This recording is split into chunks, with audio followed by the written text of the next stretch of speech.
तो hello students, कैसे हैं आप सभी। होप करता हूं आप सभी अच्छे होंगे। तो स्टूडेंट्स, इस वीडियो में हम डिस्कस करेंगे सीडीपी के कुछ ऐसे एमसीक्यूज जो बहुत ज़्यादा इंपॉर्टेंट है सीटेट 2023 के एग्जाम के लिए।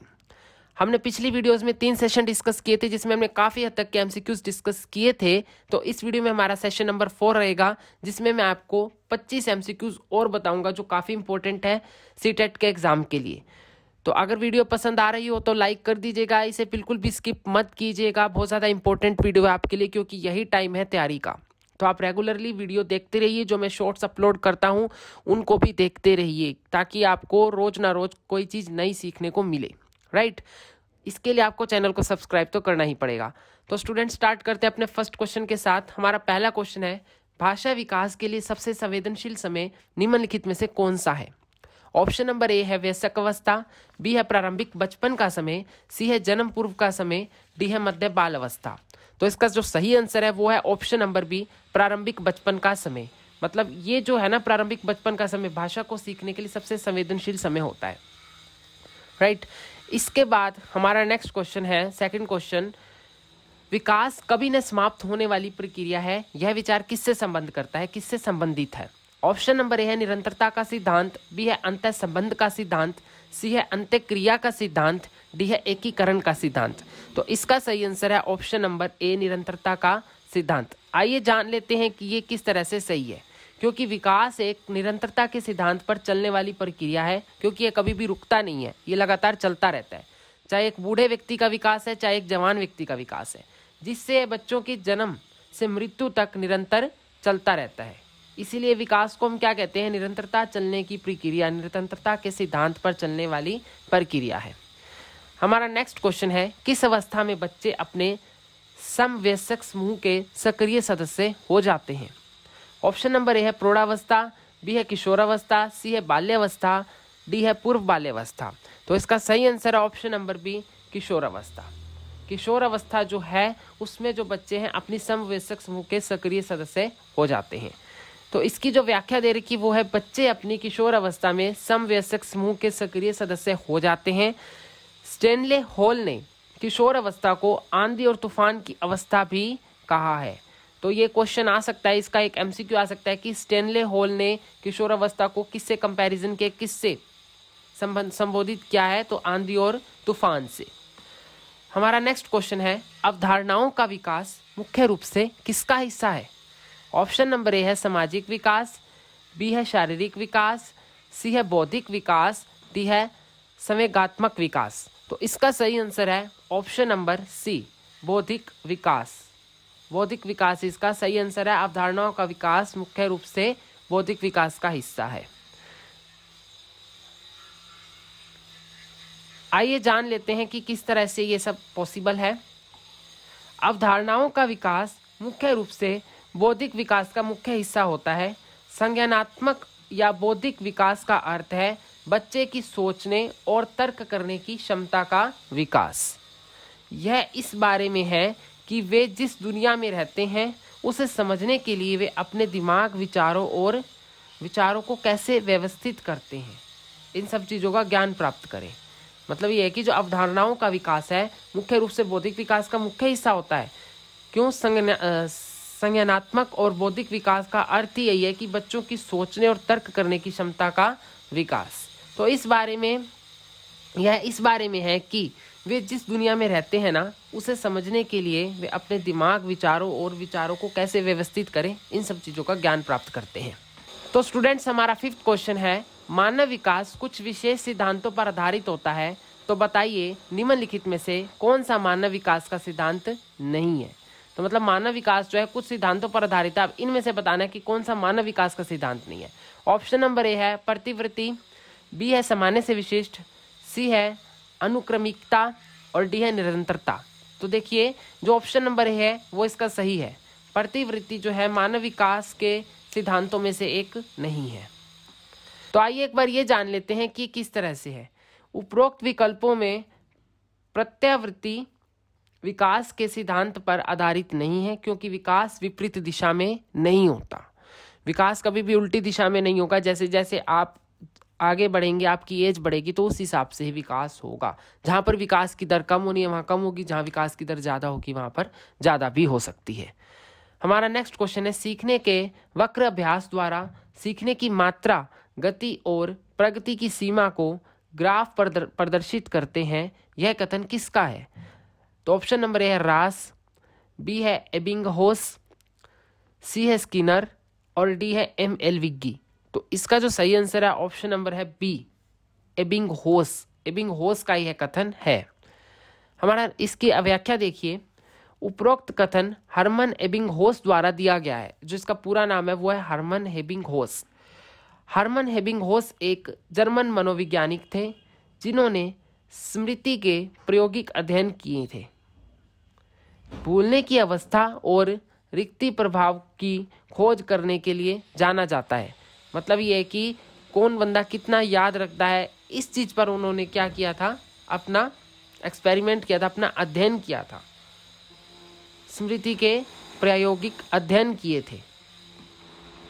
नेक्स्ट क्वेश्चन है, अनुकूलित अनुक्रिया सिद्धांत किसके अनुकूलन पर बल देता है? ऑप्शन नंबर ए व्यवहार, बी है चिंतन, सी है तर्क और डी है अभिप्रेरणा। इसका सही आंसर है ऑप्शन नंबर ए व्यवहार। जो व्यवहार है, अनुकूलित अनुक्रिया सिद्धांत व्यवहार अनुकूलन पर बल देता है। हमारा नेक्स्ट क्वेश्चन है, निम्नलिखित में से मस्तिष्क की संरचना तथा कृत्यों में विभेदन का परिणाम होता है? इट मीन्स क्या परिणाम होता है? तनाव, पिछड़ापन, डिस्लेक्सिया या फिर इनमें से कोई भी नहीं।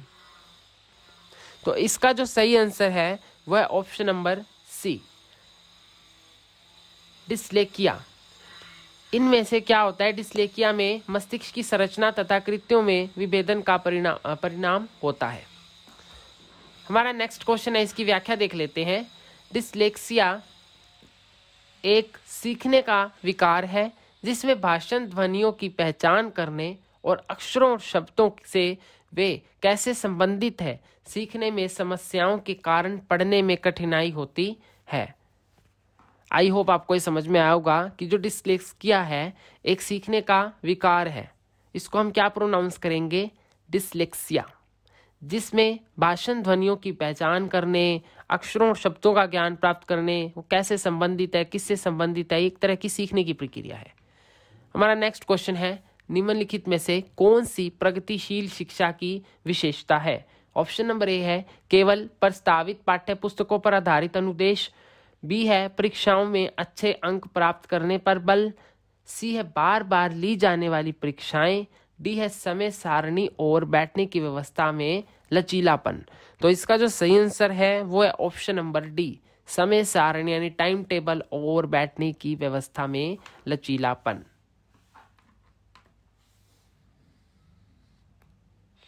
हमारा नेक्स्ट क्वेश्चन है, प्रतिभाशाली शिक्षार्थी डैश हैं?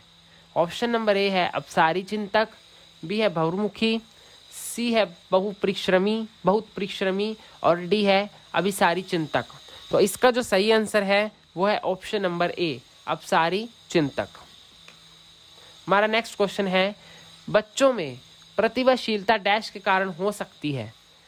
ऑप्शन नंबर ए है एक संसाधन समृद्धि वातावरण, सफल माता पिता, एक अनुशासित दिनचर्या और डी है अनुवांशिकता और वातावरण के बीच अंतः क्रिया। तो इसका जो सही आंसर है वह ऑप्शन नंबर डी, अनुवांशिकता और वातावरण के बीच अंतः क्रिया। नेक्स्ट क्वेश्चन है, शिक्षा का अधिकार अधिनियम 2009 में निर्दिष्ट किया गया है कि कक्षा 1 से 5 तक यदि प्रवेश दिए गए विद्यार्थियों की संख्या 200 से अधिक है तो विद्यार्थी अध्यापक अनुपात होगा। मतलब यह है कि अगर विद्यार्थियों की संख्या बढ़ जाएगी तो एक रेशियो के हिसाब से क्लास ली जाएगी, तो वो क्या रहेगा अनुपात? 30, 40, 45 या फिर 50। इसका जो सही आंसर है वो ऑप्शन नंबर बी, 40। हमारा नेक्स्ट क्वेश्चन है, कक्षा में सृजनात्मक और प्रभावशाली बच्चों के लिए आवश्यक हस्तक्षेप निर्भर करता है। ऑप्शन नंबर ए उन्हें अतिरिक्त समय दिए जाने पर, बी है उनके प्रति स्नेही होने पर, सी है उन्हें अन्य बच्चों को पढ़ाने की जिम्मेदारी देने पर, डी है शिक्षक द्वारा अनुकूलित और प्रेरक निर्देशन तरीकों के उपयोग पर। इस तरह के क्वेश्चंस आने की संभावना ज़्यादा होती है, तो इसका सही आंसर ऑप्शन नंबर डी, शिक्षक द्वारा अनुकूलित और प्रेरक प्रदर्शन तरीकों के उपयोग पर, प्रेरक निर्देशन तरीकों के उपयोग पर। नेक्स्ट क्वेश्चन है हमारा, निम्नलिखित में से कौन से शिक्षक द्वारा कक्षा में बच्चों के लिए समस्या हल करने के तरीके का वर्णन नहीं कर सकता। ऑप्शन नंबर ए है, कुछ हल करते समय गलतियों को करने के प्रति ईमानदारी रहना, सोच विचार परीक्षण और विभिन्न उत्तरों जैसे शब्दावलियों का प्रयोग करना, अभिसरण उत्तरों वाले प्रश्न पूछना, किसी विशेष समस्या को हल करने के बारे में अपनी विचार प्रक्रिया पर चर्चा करना। तो ये काफ़ी लेंथी क्वेश्चन है, इस तरह के क्वेश्चन आने के चांसेस बहुत ज़्यादा होते हैं। तो ऑप्शन नंबर सी इसका सही आंसर है, अभिसरण उत्तरों वाले प्रश्न पूछना। नेक्स्ट क्वेश्चन है, राष्ट्रीय रूपरेखा 2005 के अनुसार अधिगम स्वभाव में डैश और डैश है। ऑप्शन नंबर ए सक्रिय सामाजिक, बी है निष्क्रिय सरल, सी है निष्क्रिय सामाजिक, डी है सक्रिय सरल। तो इसका सही आंसर है ऑप्शन नंबर ए, सक्रिय सामाजिक। हमारा नेक्स्ट क्वेश्चन है, प्रगतिशील शिक्षा के बारे में निम्नलिखित में से कौन सा कथन बताता है कि शिक्षा स्वयं ही जीवन है। ऑप्शन नंबर ए है, स्कूलों की आवश्यकता नहीं है, बच्चे अपने जीवन के अनुभवों से सीख सकते हैं। स्कूलों में शिक्षा सामाजिक और प्राकृतिक दुनिया के प्रतिबिंबित करे, जीवन सच्चा शिक्षक है, स्कूल शिक्षा को यथासंभव लंबे समय तक जारी रखना चाहिए। तो इसका सही आंसर ऑप्शन नंबर बी, स्कूलों में शिक्षा सामाजिक और प्राकृतिक दुनिया को प्रतिबिंब करें। नेक्स्ट क्वेश्चन है हमारा, कोहल वर्ग के सिद्धांत के योगदान के रूप में निम्नलिखित में से कैसे माना जा सकता है। ऑप्शन नंबर ए है, इस सिद्धांत में विस्तृत परीक्षण प्रक्रिया आए हैं, यह नैतिक तर्क और कार्यवाही के बीच अब एक स्पष्ट संबंध स्थापित करता है, उनको विश्वास है कि बच्चे नैतिक दार्शनिक हैं। ऑप्शन नंबर डी है, उनके सिद्धांत ने संज्ञानात्मक परिपक्वता और नैतिक परिपक्वता के बीच एक सहयोग का समर्थन किया है। तो इसका सही आंसर है ऑप्शन नंबर डी, उनके सिद्धांत ने संज्ञानात्मक परिपक्वता और नैतिक परिपक्वता के बीच एक सहयोग का समर्थन किया है। नेक्स्ट क्वेश्चन है, सृजनशील मौलिक परिणामों को अभिव्यक्त करने की मानसिक क्रिया है, उपरोक्त कथन किसके द्वारा दिया गया है।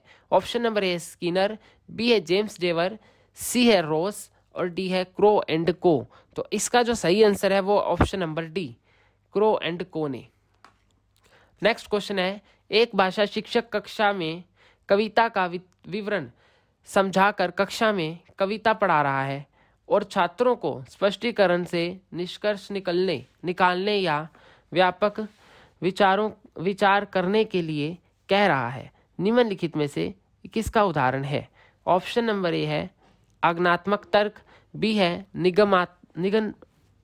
निगमनात्मक तर्क, सी है अवधारणा मानचित्र, डी है परिकल्पनात्मक परीक्षण। तो इसका जो सही आंसर है वो है ऑप्शन नंबर ए, आज्ञानात्मक तर्क। नेक्स्ट क्वेश्चन है, संभाषण में अर्थ की लघुत्तम इकाई है। संभाषण में अर्थ की जो लघुत्तम इकाई है वो कौन सी है। शब्द, बह, ध्वनिग्राम या फिर रूपग्राम। इसका सही आंसर है ऑप्शन नंबर डी, रूपग्राम। नेक्स्ट क्वेश्चन है, किसके अनुसार व्यक्तित्व व्यक्ति के व्यवहार की एक समग्र गुणवत्ता है। ओलपोर्ट, वुडवर्थ, रास या फिर बोरिंग। इसका सही आंसर है option number D, Woodworth. Next question है, जीवन का अनोखा काल माना गया है। शैशवावस्था, बाल्यावस्था, किशोरावस्था, प्रौढ़ावस्था। इसका सही आंसर है ऑप्शन नंबर बी, बाल्यावस्था।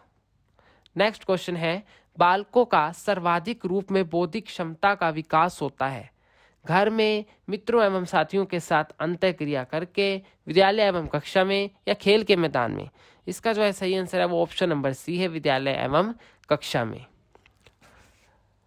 नेक्स्ट क्वेश्चन है, आपको कक्षा के कुछ छात्र अति मेधावी भी हैं, आपने किस तरह पढ़ाएंगे, आप उन्हें किस तरह से पढ़ाएंगे। जब वे चाहें। ऑप्शन नंबर बी है कक्षा के साथ, सी है समृद्धिकरण क्रियाओं के द्वारा, क्रियाक्रमों कार्यक्रमों के द्वारा, और डी है उच्च कक्षा के साथ। तो इसका सही आंसर है ऑप्शन नंबर सी, समृद्धिकरण कार्यक्रमों के द्वारा। नेक्स्ट क्वेश्चन है, लास्ट क्वेश्चन, चरित्र का विकास होता है नैतिकता द्वारा, बाल एवं व्यवहार द्वारा, इच्छा शक्ति द्वारा, या फिर उपरोक्त सभी के द्वारा। तो इसका आंसर स्टूडेंट्स आप मुझे कमेंट करके ज़रूर बताइएगा। जो जितना जल्दी सही आंसर कमेंट करेगा उसका नाम मैं अगली वीडियो में अनाउंस जरूर करूंगा। वीडियो पसंद आई हो तो लाइक कर दीजिएगा। अगर आपको रियलिटी में ये क्वेश्चन काफ़ी हेल्पफुल रहे हो तो चैनल को सब्सक्राइब कर भी दीजिएगा। Thank you. एक बार फिर मिलते हैं नई वीडियो में नए लेक्चर में।